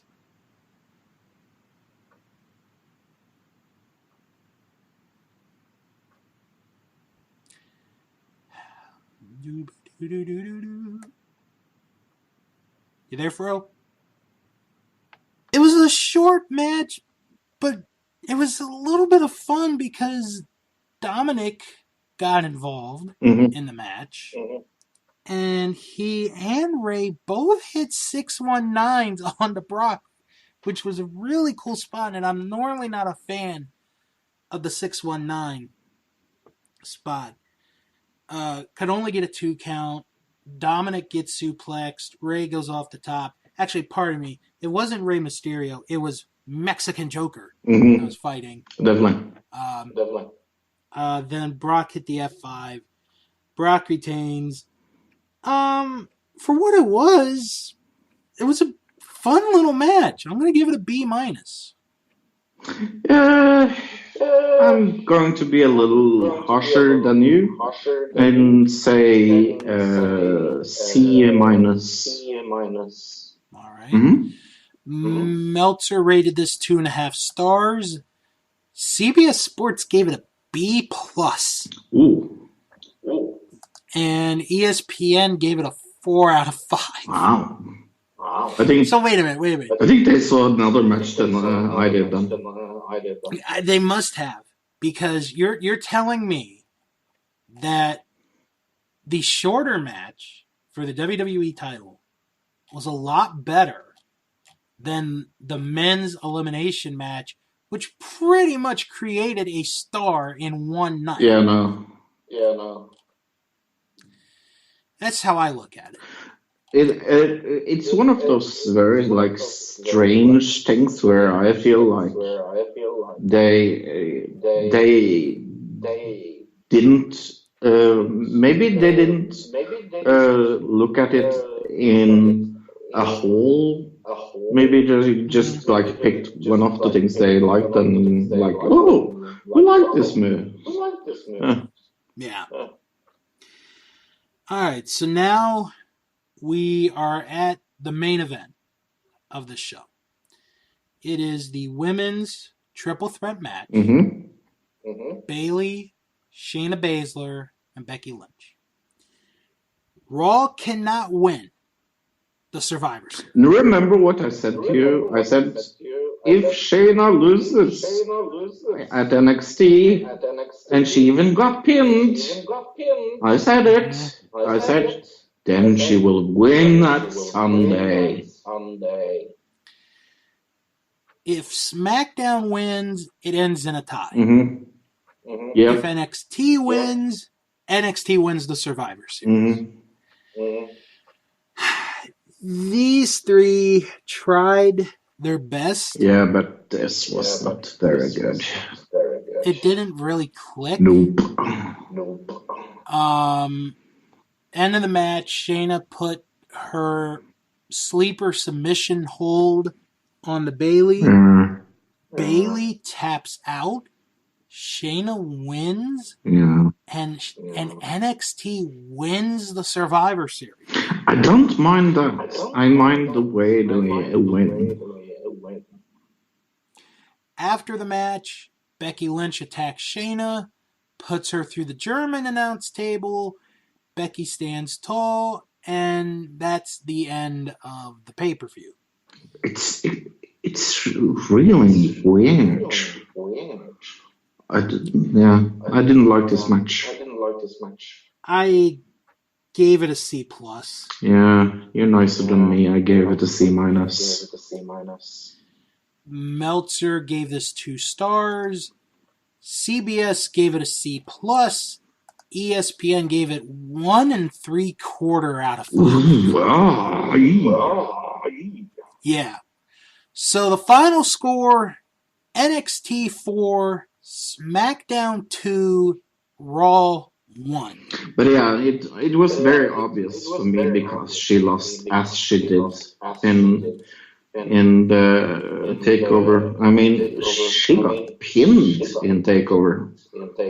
Yeah. I was super surprised that they let Shayna Baszler take the pin.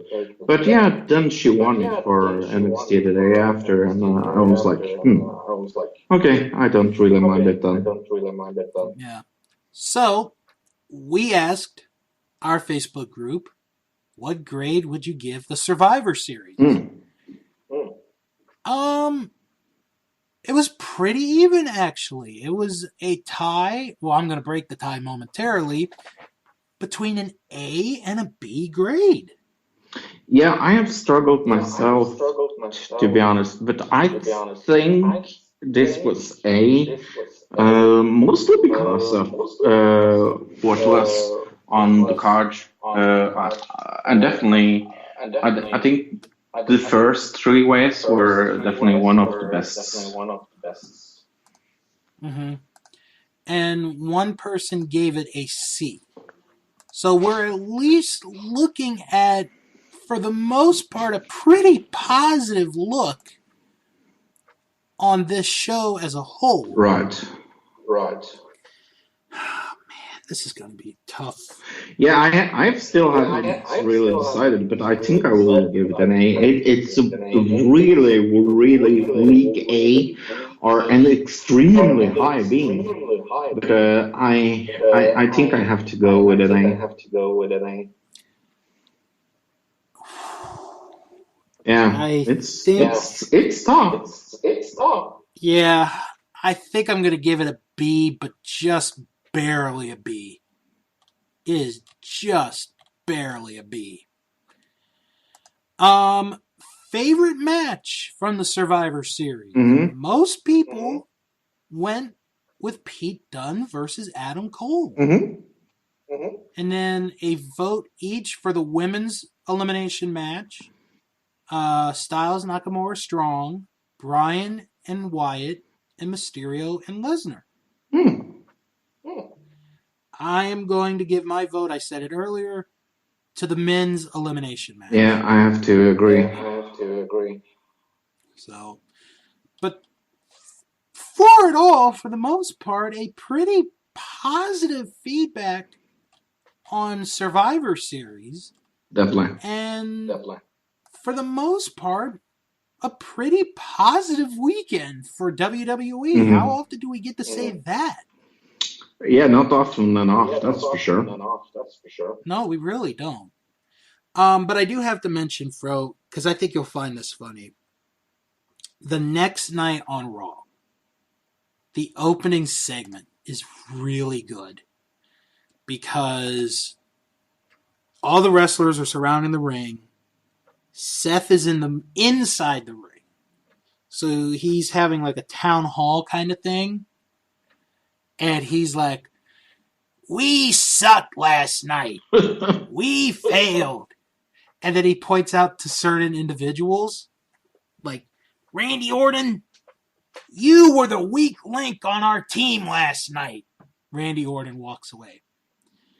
"Charlotte Flair, you were the captain. You didn't live up to your dad's legacy." Charlotte leaves. Wow.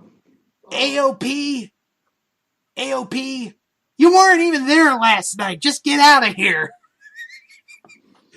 And then Rey Mysterio, "I beat Brock Lesnar twice this year. You couldn't even beat him. And you're worried about your little brat son." And then that's when everybody leaves. Wow. So we had a Seth heel turn for the most part. Yeah. It was pretty well. Oh, that's probably Seth on the phone right now. But it was pretty well done.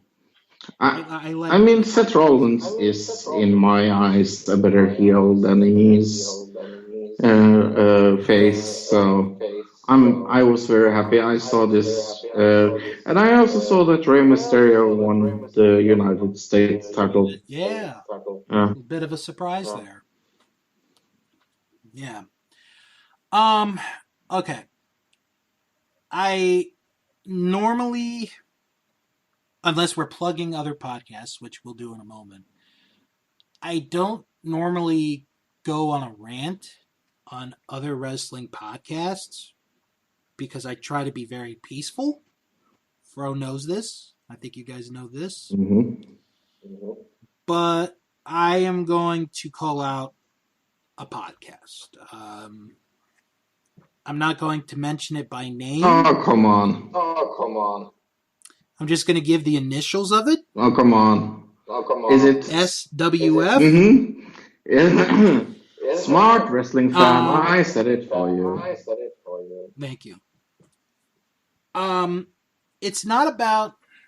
It's actually about an episode that I finally got a chance to listen to that is pretty much 2 weeks old now. Mm.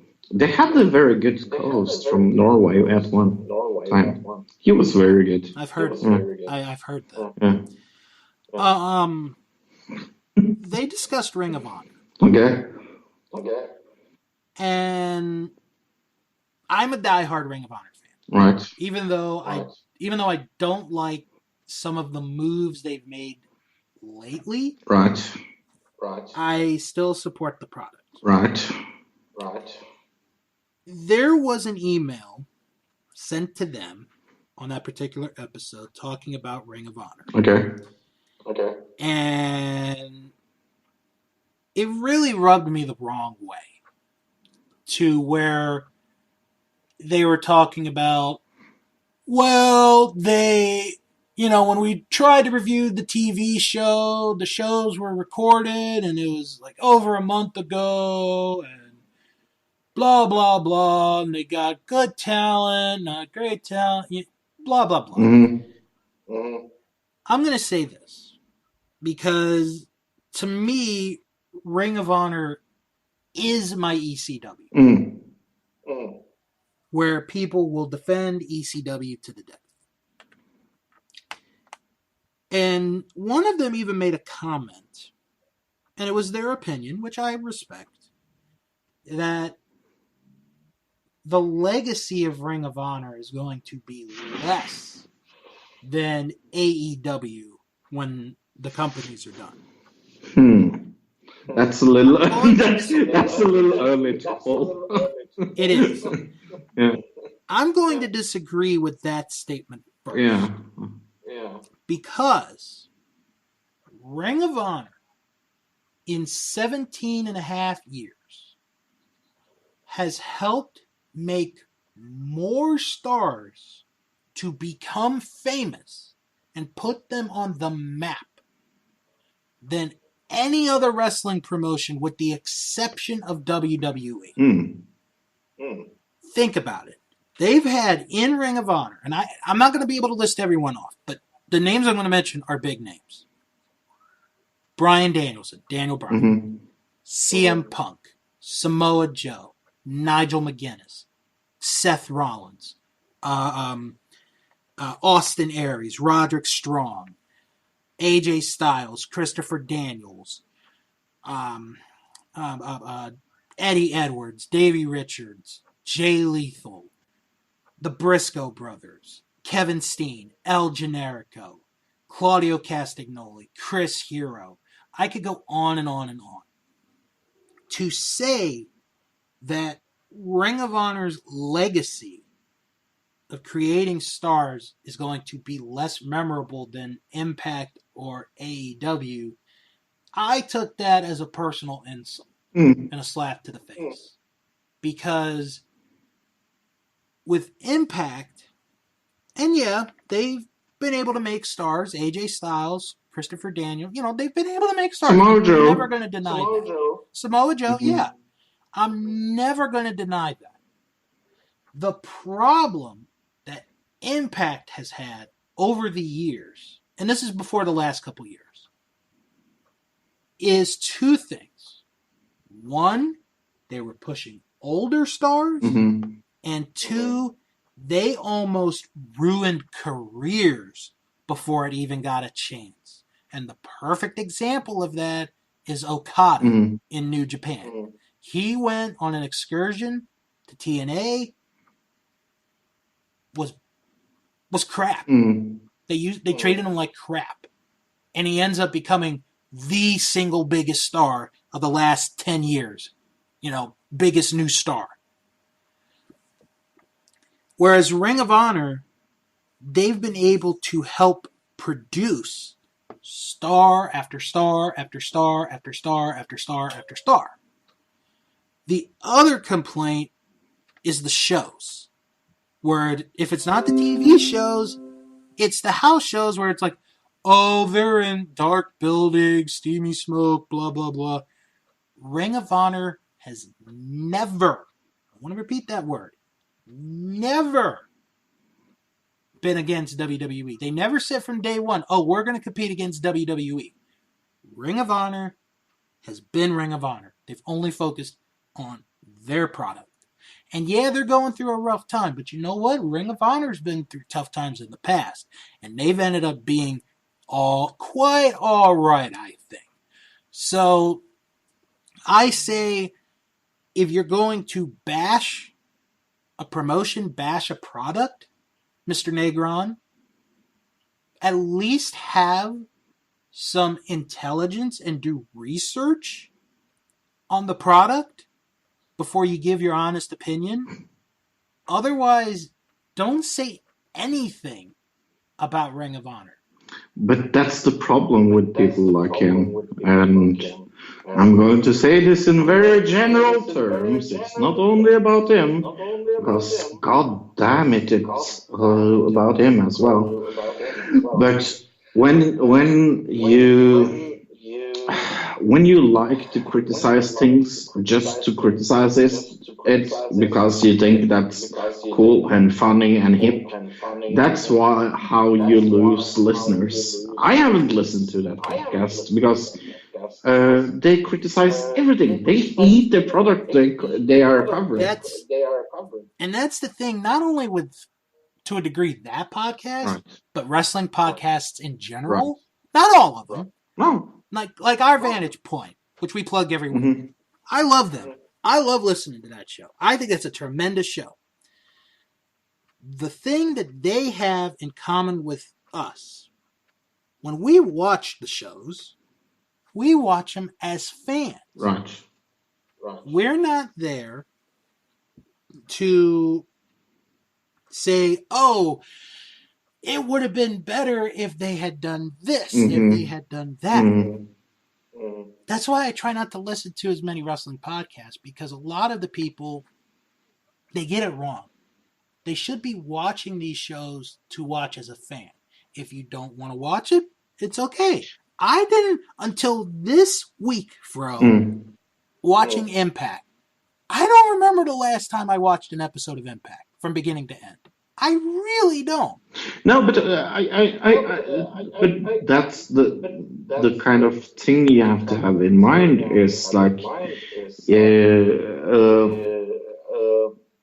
they seem to be. I mean, I haven't listened to them for 4+ years, so I can't say anything. But I remember that one of the biggest reasons why I was out of there was because if you want to cover something you hate, why do you cover it? Like, for example, I will give you a perfect example. Like, me and Luke, we cover a TV show a week. And if we really hate that TV show, we just stop covering it. Like, we say, okay, we're not going to cover that, and then we find something else to cover. Because we don't want to cover something that we are not able to watch. That would be like if I covered politics. Right. And I freaking hate politics. Yeah. Then don't cover it. So I just want to say, in general, to everyone that does a wrestling podcast, do it because you love it. Yeah. If you don't like something, because I know I've bashed TNA in the past, but they've deserved it. Oh yeah. Today, they're getting better.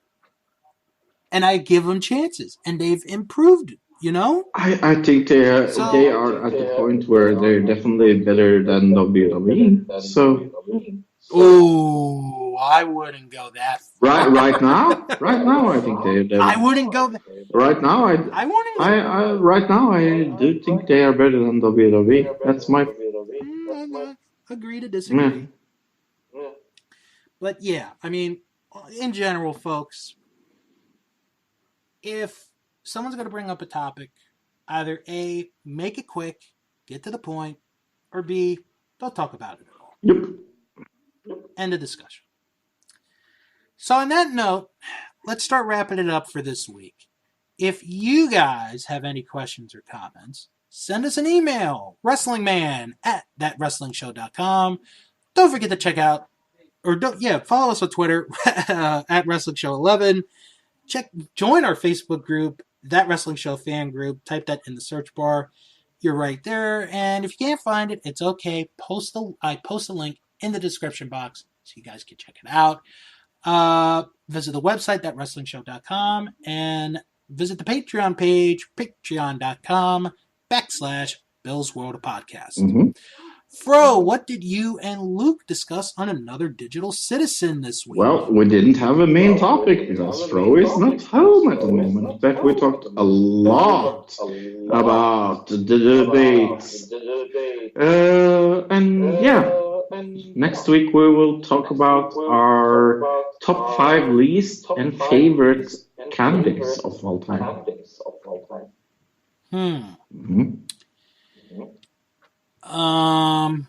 I could only do 3. Okay. Top candies. Okay. Can you do least favorite?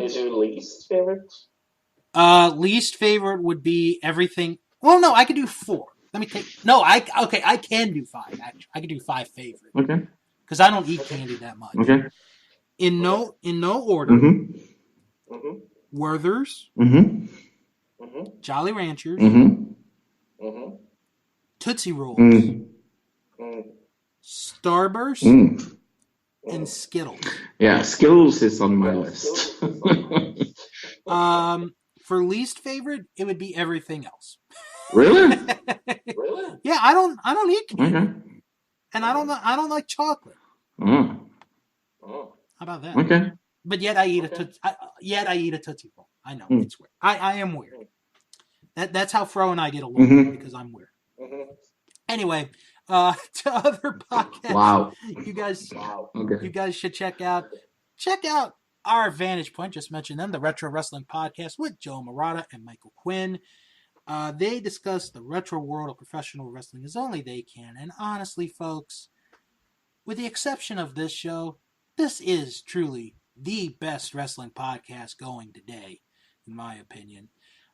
This week, they salute Double A Arn Anderson in the tribute to the Mid-Carders, plus week 3 of the Royal Rankings of the best wrestling theme songs of all time, and they review an episode of NAWA Wrestling from July 1992. Never ever heard of. Neither have I. That's why they are reviewing it. So check it out. Our Vantage Point, the Retro Wrestling Podcast. Also, check out the Wrestling Podcast About Nothing. It is hosted by former referee Mike Crockett and with Brian Fury this week because, well, the brawler, Brian Malonis, he's at Disney World, Fro. How about that? He took his kids, he took his family to Disney World. Isn't he such a lovely guy? How can you not like him? So anyway, this week they have a special guest, Sonny Goodspeed, and they are giving thanks to independent wrestling on, well, what was the week of Thanksgiving. So check out the Wrestling Podcast About Nothing. And if you like your podcasts hosted by one individual, may I recommend to you Greetings from Allentown. It is hosted by PW Peter Winston. He watches one episode of wrestling each week and puts it into his own unique perspective. Now this week, he came out with part 2 of episode 143, where he discusses the 1992 Royal Rumble, and he also discusses an episode of Memphis Wrestling from April 1988. So you want to check that out. Greetings from Allentown. And if you're looking for a non-wrestling related podcast, let's talk about Unspooled with Paul and Amy. They watch each movie of AFI's list of the 100 greatest movies of all time, the 2007 edition. This week, they discuss Raging Bull. Such a good movie. Really good movie. So check out Unspooled. Also, check out Eliminated, a Royal Rumble podcast. Not this weekend, but next weekend, we're coming up with a special episode as Jim will spin the wheel. I'll talk more about that next week. And also check out Sharks Pond, a South Park podcast. Fro and I right now, we're in the middle of discussing season 23. No new episode up today, but sometime in the next few days, hopefully, we'll put our thoughts on the newest episode. So, Fro, this is going to feel a little weird, but next week, we don't have a pay-per-view to cover or to preview. We will be talking about The Masked Singer, because that does return next week. I don't know what we're going to do next week. I will find something for us to do. Something next week. I'm going to guess that it's related to wrestling. I would think so. Hopefully. And don't forget, our season finale is in 3 weeks on December the 20th. That's our season finale, where we are going to discuss the year in professional wrestling. So, on that note, everyone, have a good, safe rest of your Thanksgiving weekend. If you're shopping, don't go crazy with the newest toys that are out and items. And when you're done eating 3 days worth of leftovers, come back here next week for another episode of That Wrestling Show, the only podcast where all pro wrestling matters. And as always, I like Netflix. Wrestle on.